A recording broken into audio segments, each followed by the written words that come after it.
Halo, Assalamualaikum warahmatullahi wabarakatuh. Salam sehat semuanya teman-teman. Ketemu lagi dengan saya Nida. Hari ini saya ingin membagikan informasi mengenai cara penggunaan sebuah aplikasi yang bisa kalian gunakan untuk menunjang penulisan akademik kalian di perkuliahan ataupun nanti di dunia kerja. Nah, aplikasi ini namanya adalah Publish or Perish. Jadi dia adalah sebuah aplikasi pemanen metadata artikel yang bisa memudahkan kalian untuk melihat tren penelitian ataupun ingin mencari inspirasi judul penelitian dan lain sebagainya. Oke, kita mulai aja ya. Kalian bisa mendownload aplikasi ini secara gratis di Google, tinggal kalian ketik saja Publish or Perish, biasanya hasilnya akan muncul di bagian paling atas. Ini adalah sebuah produk software buatan Harzing. Nah, di sini akan muncul halaman utama dari Publish or Perish, yang mana dia akan menjelaskan apa sih sebenarnya Publish or Perish itu. Kemudian dia di sini juga banyak sekali link pendukung informasi lainnya. Nah, untuk mendownload, kalian bisa langsung menuju ke bagian download dan installation instruction. Di sini mereka sudah menyediakan 3 operating system ya teman-teman. Jadi ada yang dari Windows, kemudian ada yang dari Mac OS, dan juga ada yang dari Linux. Karena di sini operating system saya adalah Windows, jadi saya tinggal klik yang di Windows. Nah, secara otomatis nanti dia akan ke direct langsung ke halaman install dan download daripada operating system Windows. Di sini sudah ada ketentuannya, bagaimana sistem requirements-nya, dan juga download filenya tentunya. Di sini tidak terlalu besar ya, hanya 1,8 MB. Dan di sini juga sudah dilengkapi dengan panduan instalasinya. Instalasinya cukup mudah, kalian hanya tinggal download dan nanti lakukan seperti halnya menginstal aplikasi-aplikasi komputer lainnya. Jika sudah selesai terinstall, maka dia akan biasanya muncul di halaman utama atau di desktop laptop teman-teman ya. Kita tinggal klik 2 kali dan menunggu aplikasinya berjalan. Nah, jadi begini ya teman-teman semuanya tampilan daripada Publish or Perish ini. Aplikasi ini akan memudahkan kalian untuk mencari artikel dalam jumlah banyak dalam waktu yang cepat. Publish or Perish ini sudah didukung dari 8 sumber referensi valid. Jadi ada dari Crossref, kemudian ada dari OpenAlex, ada dari Google Scholars juga, ada dari Scopus, ada dari Semantic Scholars, kemudian ada PubMed, dan juga ada dari Web of Science. Nah, setiap sumber referensi ini memiliki kekhususannya masing-masing juga. Jadi ada yang berbintang 1, artinya di sini kalian bisa menggunakannya secara langsung, secara gratis, tidak perlu melakukan registrasi apapun. Kemudian jika di bintang 2, ini artinya kalian harus mendaftar terlebih dahulu atau membuat akun terlebih dahulu di situs yang dimaksud. Misalnya kalian ingin mencari di Scopus, maka kalian bisa lakukan registrasi di halaman Scopus. Nah, sedangkan untuk yang ketiga ini bintangnya ada 3 di Web of Science, ini artinya kalian harus berlangganan terlebih dahulu. Nah, kalau semester awal ataupun teman-teman yang ingin mencari ide judul atau ide penelitian, ya bisa saja tidak perlu langsung masuk ke Web of Science ya, cukup menggunakan Google Scholars ataupun Crossref atau PubMed, itu sudah cukup juga. Nah, di sini bagian-bagiannya, di bagian atas ini nanti akan menunjukkan pencarian kita, jadi kita sudah mencari keyword apa aja atau kita mencari author apa aja, sedangkan yang di bagian bawah ini menunjukkan artikel yang nanti berhasil dicarikan oleh si aplikasi ini. Jadi artikelnya nanti akan muncul di bawah sini. Kita coba ya, salah satunya misalnya yang sangat populer di kalangan anak-anak kedokteran, itu adalah PubMed. Nah, PubMed di sini kalau dari PubMed dia bisa mencari berdasarkan penulis, jadi bisa juga berdasarkan afiliasinya, atau bisa juga berdasarkan nama jurnalnya, dan bisa juga berdasarkan judulnya atau berdasarkan kata kunci keyword. Jadi misalnya kalian sudah tahu nih kalian pengen mencari author siapa gitu, hanya author tersebut ya kalian bisa search by name-nya beliau di sini. Atau hanya ingin mencari yang terafiliasi dengan suatu institusi, misalnya hanya ingin mencari yang dari Harvard Medical School, itu juga bisa. Nah, tapi kalau saya pribadi, saya lebih menyukai mencari berdasarkan keyword karena nanti hasilnya lebih variatif dan beragam. Misalnya kita ambil contoh, di sini kita cari antibakteri gitu ya. Antibakterial. Nah, di sini kita tidak usah tentukan tahunnya, tinggal di enter atau ditekan tombol search, maka aplikasi akan secara otomatis memulai pencarian. Semua ini bergantung juga dengan jaringan internet teman-teman ya. Jadi cepat lambatnya bergantung dari jaringan internet dan juga jumlah artikel yang dicari. Nah, ini sudah keluar. Jadi ini adalah artikel-artikel dengan keyword antibakterial yang ada di dalam PubMed. Nah, ini tahunnya, dia akan selalu mengeluarkan tahun yang terbaru ya, teman-teman. Jadi ini tahun 2022 semua. Ini bisa kalian lihat di sini berdasarkan ranknya, kemudian judulnya apa. Misalnya kita pilih salah satu ya, bactericidal activity of gallic acid.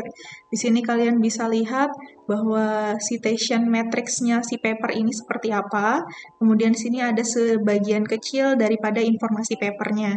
Kalau kalian ingin lihat yang lebih detail mengenai papernya, bisa kalian klik saja di open publisher version, nanti dia akan langsung directed ke tempat di mana paper ini diterbitkan. Nah, misalnya tadi paper yang bactericidal activity itu diterbitkan oleh penerbit Elsevier, maka dia akan masuk ke dalam situs punyanya Elsevier. Nah, seperti ini ya teman-teman. Jadi nanti dia akan langsung masuk ke dalam situsnya Science Direct punyanya Elsevier karena paper ini diterbitkan di sini. Balik lagi ke aplikasinya.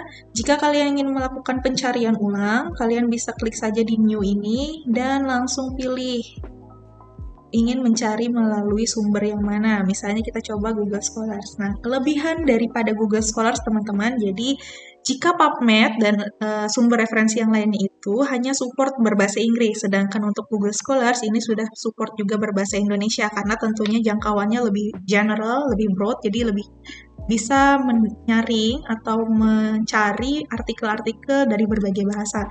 Misalnya kita coba saja di sini dengan kata bakteri. Nah, di sini kita bisa lihat ada maksimum number of results. Jadi kalau misalnya kalian klik, ini akan tampil beberapa jumlah yang bisa kalian sesuaikan dengan kebutuhan kalian. Semakin banyak yang kalian pilih, maka proses loadingnya nanti juga akan semakin lama. Biasanya saya standar di 50 atau 100 itu sudah cukup untuk satu kali pencarian. Coba ya, tinggal di enter atau di klik di search.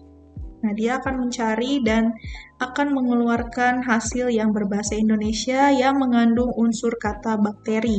Jadi bisa terlihat di sini tahunnya juga beragam ya teman-teman, karena ini tadi belum kita batasi. Nah, karena tadi saat kita melakukan pencarian di Google Scholars itu masih tahunnya ada yang lebih dari 10 tahun yang lalu, jika kalian ingin membatasi itu bisa juga langsung saja klik di years-nya di sini, kita klik misalnya di 2021. Jadi hanya menunjukkan artikel-artikel yang terbit di tahun 2021 yang terdaftar Google Scholars dengan keywordnya yaitu bakteri. Contohnya ya, di sini ada proses loadingnya. Sekali lagi karena ini berbasis internet, jadi ini benar-benar bergantung pada kecepatan internet teman-teman. Kadang juga dia bisa not responding, tapi itu tidak masalah, ditunggu saja karena memang proses pencariannya ini memerlukan waktu. Nah, seperti ini ya teman-teman.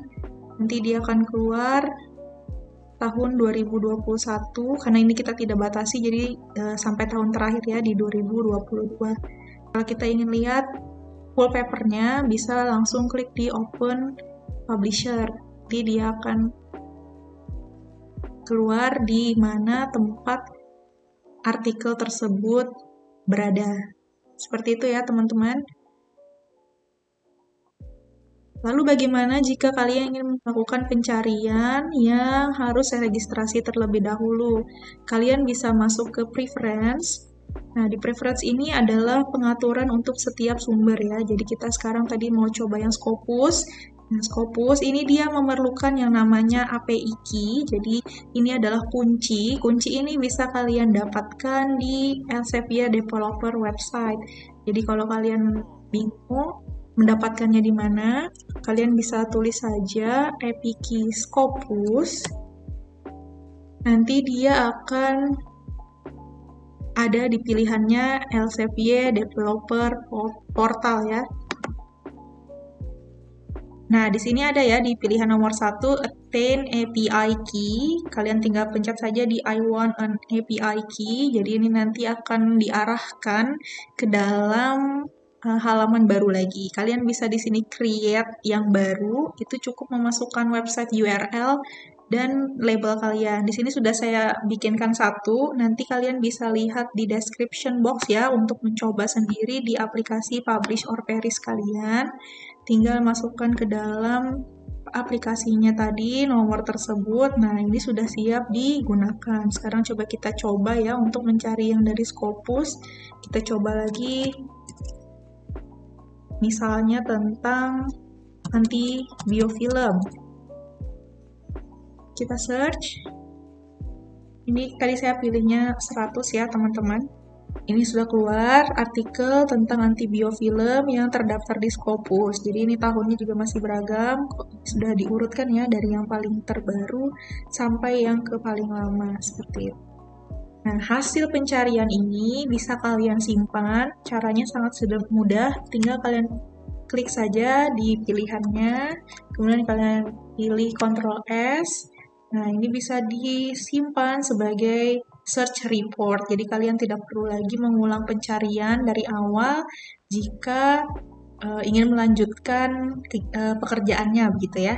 Atau kalian ingin mengekstrak dari salah satu hasil pencarian ini untuk dimasukkan ke aplikasi reference manager yang lain, itu juga bisa. Kalian tinggal klik kanan dan nanti di sini ada tulisannya save result dan bisa disimpan sebagai BibTeX. Nanti BibTeX ini yang bisa dimasukkan ke dalam aplikasi Mendeley Reference Manager misalnya. Nanti di video selanjutnya akan coba saya jelaskan mengenai cara penggunaan Mendeley Reference Manager. Oke, sekian dulu penjelasan singkat mengenai cara penggunaan aplikasi Publish or Perish untuk menunjang penulisan akademik kalian. Semoga bermanfaat dan sampai ketemu di video selanjutnya. Assalamualaikum.